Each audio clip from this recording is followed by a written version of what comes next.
8.1. 1. Tony. Well, I've had back pain for a while now, and I went to see a chiropractor who did sort me out partially, but, well, she also does acupuncture, and she said one day would I like to try it, and, well, actually, to my surprise, it seemed to do some good, and for a few days it felt better. Now, I don't know whether it was a real effect or a placebo, but, yeah, it did some good. I've had it 3 times now. I don't know if I'd call it proper therapy, but yeah, I think it worked. And the funny thing is, it's amazing she got me to go back because I've got a complete phobia of needles. 2. Katie. So, I went to a Chinese medicine practitioner that was recommended to me because I had some skin problems, and I went along and it was very nice, sort of a very calm office. He seemed really professional anyway. He prescribed me some herbal medicine. It was some tea, a Chinese tea made of bark and leaves and so on. I had to boil it up 3 times a day and then drink the liquid. And the liquid just smelt revolting. It was really bad, made the whole house smell, and it tasted even worse. It was really expensive as well, the consultations and the dead leaves, but I stuck to it for a few weeks. And I have to say, although I was very sceptical about it, I really do think it made a difference. Didn't solve the problem completely, but it did actually improve the quality of my skin. So, yeah, maybe I would try it again if I needed to. 3. Jen. I don't use alternative medicine because I think it's a waste of time and it doesn't work.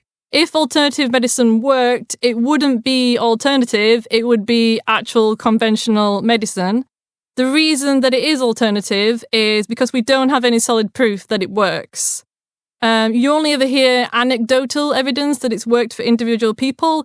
That's not real evidence. And I would say to anyone who's heard stories like that, look up the placebo effect.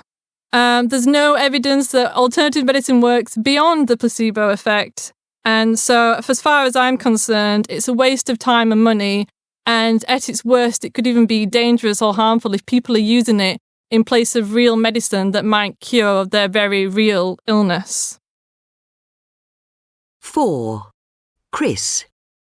My neighbour who lives in the flat above me is a homeopathic doctor and also a hypnotherapist. And at one point, because I'd been trying to give up smoking for a long time, I decided to try hypnotherapy to see whether it would have any effect. I was pretty sceptical about the whole idea of hypnotherapy, but I very much like and respect my neighbour, so I thought, why not give it a go? Anyway, I went to her clinic and sat in a chair, and there weren't any golden pendulums or anything like that, but she did tell me to close my eyes. And I suppose she asked me several questions or talked to me, but I didn't go into a trance. I was conscious all the time. And the one thing I remember is that she told me to imagine that I was in a forest, walking in a beautiful forest with lots of trees and green trees, and then to imagine that the forest was slowly dying and that all the trees were dead wood, and that this was the effect that smoking was having on me, and that if I stopped, it would go back into the green, beautiful forest that I'd imagined in the first place. Sadly, it had no effect on me whatsoever. Maybe if I'd believed in it, she said that anyway, I wasn't yet ready to stop smoking, so maybe that is the answer, and hopefully one day I will stop smoking. 5. Mary.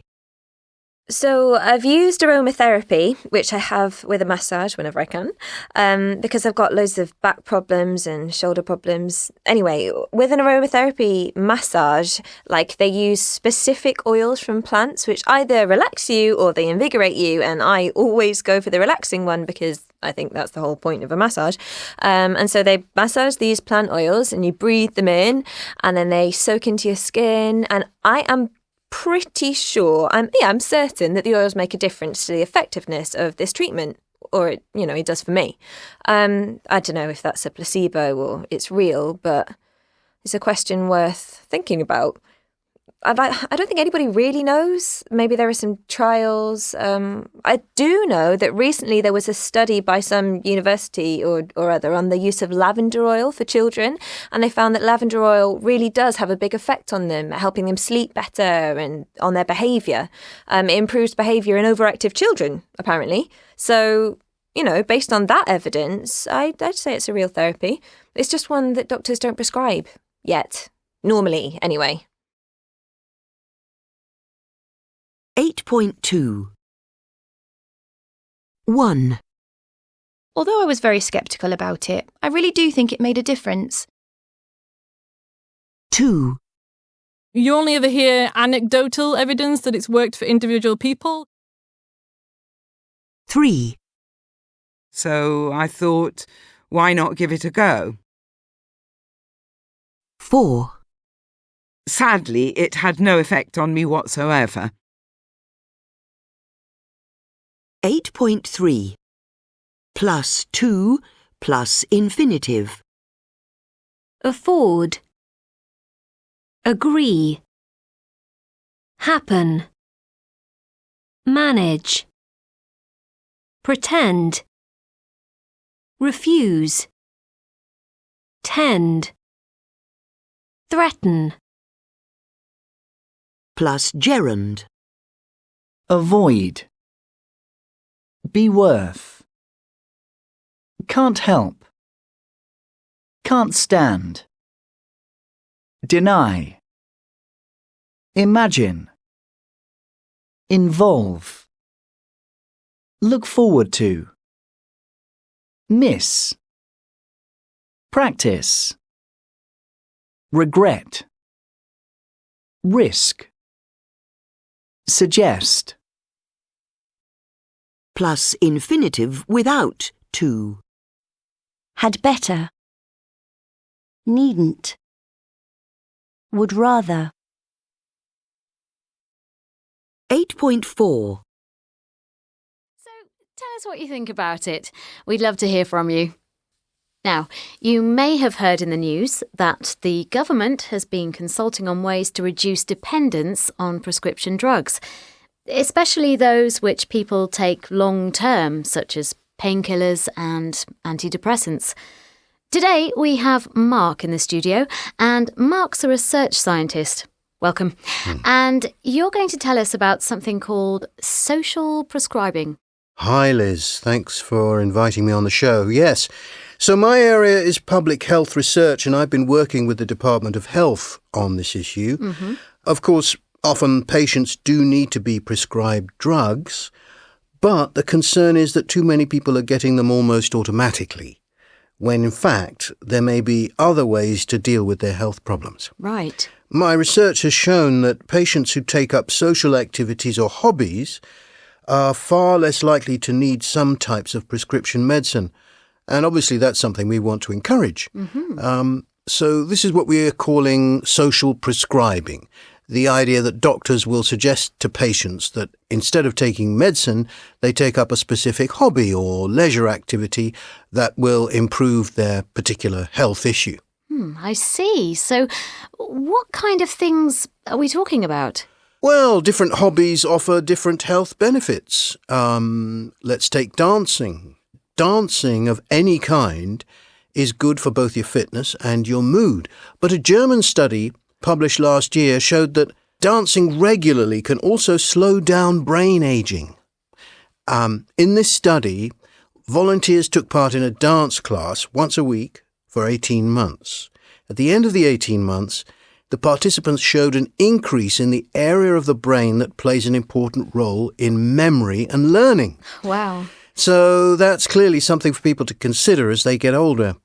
Another example, cycling. As we get older, the thymus, this is the organ which makes the so-called T cells that we need to help us resist disease, starts to get smaller, to shrink.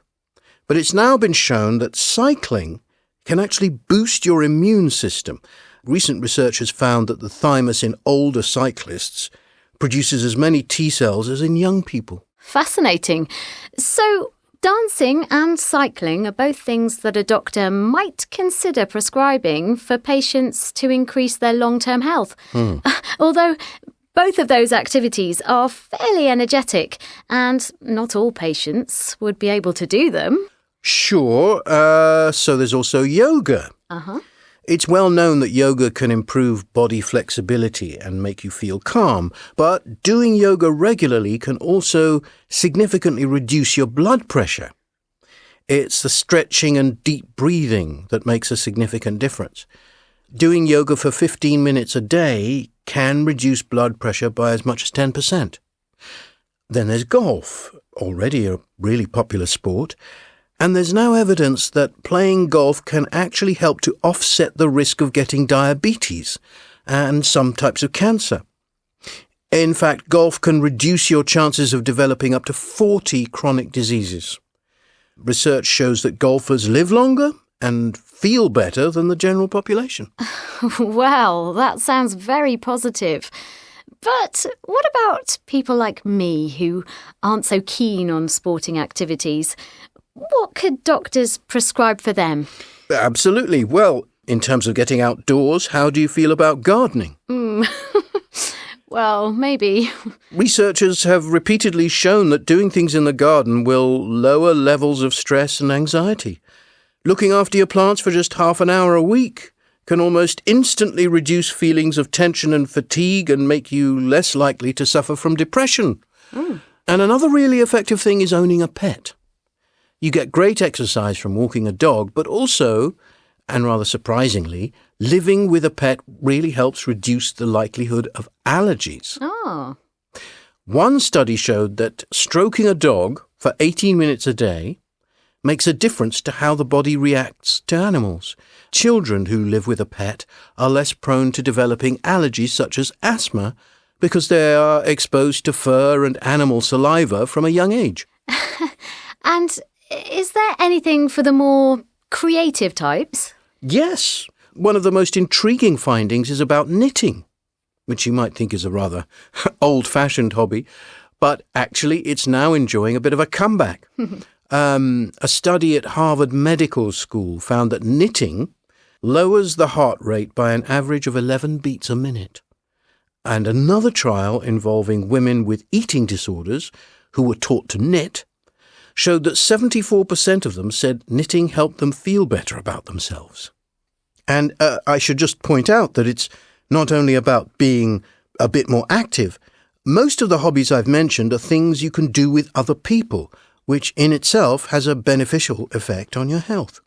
Well, Mark, I'm totally convinced. So next time I go to the doctor, I'm hoping I'll get a prescription for a course of dance classes and some knitting needles. Exactly. Let's hope so. 8.5 1. The government has been consulting on ways to reduce dependence on prescription drugs. 2. Patients who take up social activities or hobbies are far less likely to need some types of prescription medicine. 3. The participants showed an increase in the area of the brain that plays an important role in memory and learning. 4. Doing yoga for 15 minutes a day can reduce blood pressure by as much as 10%. 5. Playing golf can actually help to offset the risk of getting diabetes. 6. Looking after your plants for just half an hour a week can almost instantly reduce feelings of tension and fatigue and make you less likely to suffer from depression. 7. Children who live with a pet are less prone to developing allergies such as asthma. 8. Most of the hobbies I've mentioned are things you can do with other people, which in itself has a beneficial effect on your health. 8.6 He refuses to go to the doctor about his bad back. He's as stubborn as a mule. 8.7 A. He's lost a lot of weight since September. B. It's about time he saw an optician. C. She never complains about taking her medicine. D. He's never had a problem with insomnia. E. My grandmother's 94 and never catches a cold. 8.8. Travel and tourism. 1. Describing places. 1. The view is absolutely breathtaking. 2. It's a really lively area at night. 3. We found a tiny cafe in the back streets of Venice, right off the beaten track. 4. We went to a very picturesque little fishing village yesterday. 5. It's a lovely city, almost completely unspoilt by tourism. 6. The site of the temple is extremely remote. You can only get there on foot, and it takes 4 hours. 7. The enormous statue at the entrance to the palace is very imposing. 8. The Leaning Tower of Pisa is one of Italy's most iconic sights. 9. I think that restaurant's overrated. 10. The museum's pretty dull, but the cafe's good. 11. The shops are quite touristy, but we bought some nice things. 12. The seafront has been spoilt by all the new hotels. 13. The hotel pool is always overcrowded. 14. The souvenirs were all plastic Eiffel Towers and key rings. Really tacky stuff. 15. The main square is quite smart, but the buildings behind are very run down. 16. The old town has a lot of character, but the modern part of the city is mainly soulless office blocks. 17. The hotel breakfast was a bit pricey, but it was worth it. 18. The hotel entrance is unimposing, but the lobby inside is spectacular. 8.9. 2. Verb phrases. 1. Set off on a journey. 2. Extend a trip. 3. Go camping. 4. Go on holiday. 5. Postpone a trip. 6. Wander round the old town. 7. Chill out after a tiring day. 8. Soak up the atmosphere. 9. Sample the local cuisine. 10. Hit the shops.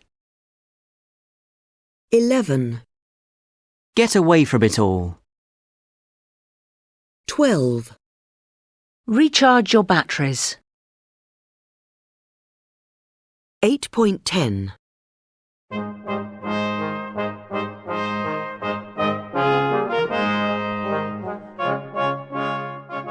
So I was living in Spain at the time, and I was travelling back from Spain to the UK with my wife and 2 young children. It was 2 days before Christmas, and we were travelling back to London to visit my family there. It was an evening flight from Valencia to London Gatwick. Come on, kids! Are you nearly ready? We're leaving for the airport in 15 minutes. What time do we need to check in? Well, the flight leaves at 10:15. Don't worry, we've got plenty of time. Departure of flight Iberia 68455 Passengers proceed to gate number A6. The weather in Spain was really good, but just before we were going to take off, I was just reading my messages at the last minute, and I saw there was a message from my brother, Russ. Oh, look, there's a message from Russ. Oh, he's asking whether the flight's been cancelled. Apparently there's a really bad storm in London with gale force winds. Oh, really? That doesn't sound good. I know. Anyway, we're about to take off. I'll let him know we're already on the plane.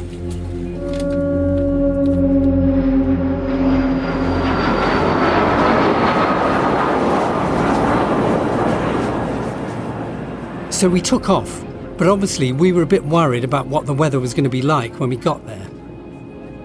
It was a 2-hour flight, and everything was fine until we were approaching Gatwick, when the pilot made an announcement.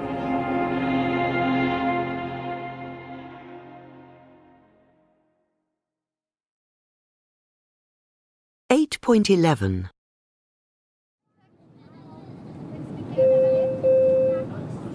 Ladies and gentlemen, this is your pilot speaking. We're about 20 minutes from Gatwick, but unfortunately, we can't land yet because we've been told that there's really windy weather there. So we're going to circle for a while and assess the situation. Please make sure that your seatbelts are fastened, as it may be a bit bumpy. So the plane started circling. And then we started getting the worst turbulence I've ever experienced. The plane just seemed to be going up in the air, then dropping down, then rising up again, then dropping. Ladies and gentlemen, thank you for your patience. We're going to attempt a landing now. We could see now that the wind was incredibly strong. We could see the wings of the plane moving up and down out of the window. I'm sure everyone on the plane was thinking the same thing. He's never going to be able to land the plane. We're going to crash. All cabin crew should now be seated with their seatbelts securely fastened. The cabin lights will remain dim for landing. Then just at the very last moment, the pilot obviously realised that it was impossible to land, and he changed his mind. And the plane suddenly rose back up into the air. It was an absolutely terrifying moment. The plane just kept climbing and climbing, going further and further away from the airport. Then the pilot made another announcement. Ladies and gentlemen, well, I'm very sorry, but it was too dangerous to land. It was too windy, and I'm afraid we can't land at Gatwick now because the airport's been closed. In fact, I have to tell you that we can't land anywhere in the UK because all the airports are closed.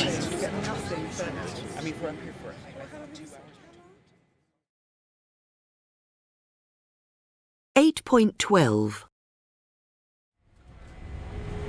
So, where are we going to land if the airports are closed? I've no idea. Maybe Paris. Paris? What if we don't have enough fuel to get there? Then the pilot made another announcement. Ladies and gentlemen, we're going to try to land at Amsterdam because the weather conditions there are a little better. So we're heading towards the Netherlands now. We're due to land at Schiphol in approximately 1 hour.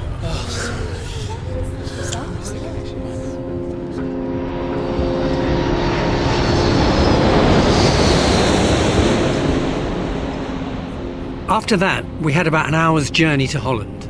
That was okay, fairly normal. And then as we got closer to Amsterdam, the pilot came back on again. Good evening, everyone. We'll be landing shortly at Schiphol Airport. It's going to be a bit windy here too, but not as bad as at Gatwick. You'll be happy to hear.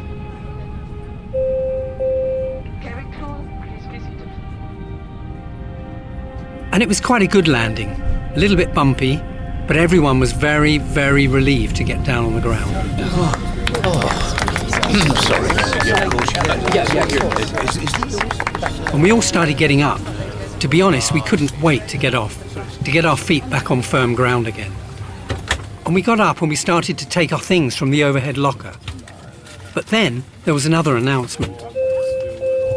Your attention, everyone. We aren't going to disembark here in Amsterdam.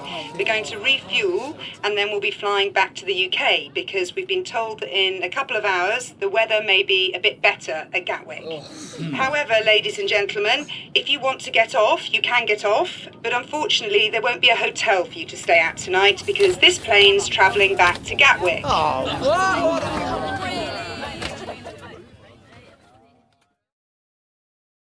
8.13. So basically, then everyone had a dilemma. To stay on the plane or to get off and spend the rest of the night in Amsterdam. What do you want to do? Oh. Get off here or try getting back to London tonight? To be honest, I think we should get off. Yes, absolutely. Let's get off now. I don't want to be on this plane a minute longer. Come on, kids. Get your things. More or less everyone with children got off the plane. But a lot of the passengers stayed on board. Suppose for some people, the idea of being stuck in Amsterdam on Christmas Eve was even worse than flying back to Gatwick and trying to land again. But personally, we were really happy to get off that plane. We spent the night in Amsterdam airport. Then in the morning, we got a train from Amsterdam to Belgium. In Brussels, we picked up the Eurostar, and that took us through France, under the Channel, and safely back to London. So after travelling all day, we finally got to my parents' house at around 7 o'clock in the evening on Christmas Eve, just in time for the children to hang up their stockings. That flight was definitely the most frightening experience I've ever had.